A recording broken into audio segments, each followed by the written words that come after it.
পিকে tutorial hub চ্যানেলের আরেকটি নতুন ভিডিওয়ে আমার সকল প্রিয় দর্শক এবং ভিউয়ার্স বন্ধুদের স্বাগত জানাই। প্রিয় দর্শক, তোমাদের উদ্দেশ্যে আমি প্রথমে জানিয়ে রাখি, তোমরা আমার আজকের এই ভিডিওটি শুরু থেকে শেষ পর্যন্ত সম্পূর্ণ অংশটুকু দেখবে এবং ভিডিওটি তোমাদের কেমন লাগলো তা কমেন্টের মাধ্যমে জানাবে। তোমাদের এই কমেন্টগুলোই আমাকে পরবর্তীতে আরও এই ধরনের বিষয়ভিত্তিক ভিডিওগুলো তৈরি করতে উৎসাহিত করবে। তোমরা আমার আজকের এই ভিডিওটি তোমাদের বন্ধু বান্ধব এবং আত্মীয় স্বজনের মধ্যে শেয়ার করে দেবে, যাতে তোমাদের মতো তারাও এই বিষয়ভিত্তিক ভিডিওগুলির মধ্যে দিয়ে উপকৃত হতে পারে। পশ্চিমবঙ্গ মধ্যশিক্ষা পর্ষদের নবম শ্রেণীর আলোচিত অধ্যায় ইতিহাসের বিপ্লবী আদর্শ, নেপোলিনীয় সাম্রাজ্য এবং জাতীয়তাবাদ, এই অধ্যায় থেকে আজকে আমি তোমাদের ফরাসি সম্রাট নেপোলিয়ান বোনাপার্টের 100 দিবসের রাজত্ব বা 100 দিনের রাজত্ব ইতিহাসের ক্ষেত্রে কেন গুরুত্বপূর্ণ সেই বিষয়টা নিয়ে আলোচনা শুরু করব। নেপোলিয়ান বোনাপার্ট 1814 খ্রিস্টাব্দের মার্চ মাসে শত্রুপক্ষের হাতে পরাজিত হয়েছিলেন এবং তাকে এলবা দ্বীপে নির্বাসনে পাঠিয়ে দেওয়া হয়েছিল। নির্বাসনে চলে গেলেও নেপোলিয়ান কিন্তু হতাশায় একদম ভেঙে পড়েননি, বরং তিনি সেখান থেকেও ফ্রান্সের ক্ষমতা পুনরুদ্ধার করার স্বপ্ন দেখতেন। আর সেই স্বপ্নকে সত্যি করে একদিন 1815 খ্রিস্টাব্দের 1 মার্চে আনুমানিক 1050 জন সৈন্যবাহিনী নিয়ে তিনি ফ্রান্সের মাটিতে পৌঁছেছিলেন। সেখানে পৌঁছে তিনি নিজেকে সম্রাট বলে ঘোষণা করেছিলেন এবং 1815 খ্রিস্টাব্দের 20 মার্চ থেকে 29 জুন পর্যন্ত ফ্রান্সে মোট 100 দিন রাজত্ব করেছিলেন। এই ঘটনায় ইতিহাসে 100 দিবসের রাজত্ব নামে পরিচিতি লাভ করে আছে। এই ফ্রান্সে নেপোলিয়ান যে এসেছিলেন তার পেছনে অনেকগুলি কারণ ছিল, যার মধ্যে অন্যতম ছিল ফরাসি সেনাবাহিনীর এক বড় অংশই নেপোলিয়নের প্রতি শ্রদ্ধাশীল ছিল। এছাড়াও নবপ্রতিষ্ঠিত অষ্টাদশ লুইয়ের শাসনে ফ্রান্সের কৃষকরা আবার সামন্ত এবং চার্চের শোষণের আশঙ্কা বা ভয় করেছিল। নেপোলিয়নের পতনের পর বুর্ব বংশের অষ্টাদশ লুই ফ্রান্সের সিংহাসন লাভ করেছিলেন, কিন্তু ফ্রান্সের সাধারণ মানুষ তাকে পছন্দ করতেন না। তাই বুর্ব রাজতন্ত্র প্রতিষ্ঠিত হওয়ার ফলে দেশত্যাগী ফরাসি অভিজাতরা আবার দেশে ফিরে আসতে থাকে। তারা তাদের জমি সম্পত্তি পুনরুদ্ধার করার জন্য যখন সচেষ্ট হয়ে ওঠে, তখন ফরাসি সমাজে সমস্যার সৃষ্টি হয়। নেপোলিয়নের নির্বাসনের পর বিজয়ী শক্তিবর্গ ভিয়েনা সম্মেলনে মিলিত হয়।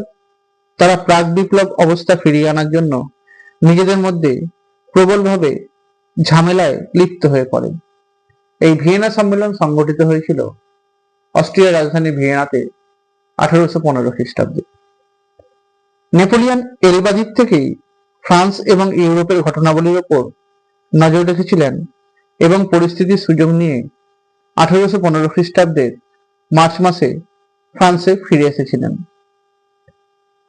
এই 100 দিনের রাজত্বের নেপোলিয়নের কার্যাবলীগুলির লক্ষ্য ছিল, নেপোলিয়ন এলবা দ্বীপ থেকে যখন ফিরে আসলেন, তিনি এসে ফ্রান্সে 100 দিন রাজত্ব করাকালীন সময়ে নেপোলিয়ন বুঝেছিলেন যে একমাত্র উদারতান্ত্রিক সংস্কারই ফ্রান্সে তার শাসন ব্যবস্থাকে আরো সুদৃঢ় করতে পারে।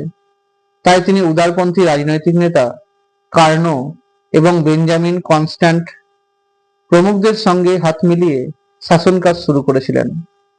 তিনি ফ্রান্সের মানুষকে জানিয়েছিলেন যে তার শাসন ব্যবস্থার অন্যতম প্রধান লক্ষ্যগুলি হল কৃষকদের রায়তি স্বার্থকে রক্ষা করা, দেশের সীমান্ত নিরাপত্তাকে আরো সুদৃঢ় করা, দেশের অভ্যন্তরীণ শান্তি শৃঙ্খলা রক্ষা করা, দেশত্যাগী অভিজাতদের হাত থেকে দেশবাসীকে রক্ষা করা এবং ফ্রান্সের প্রগতি তথা উন্নতি সুনিশ্চিত করা।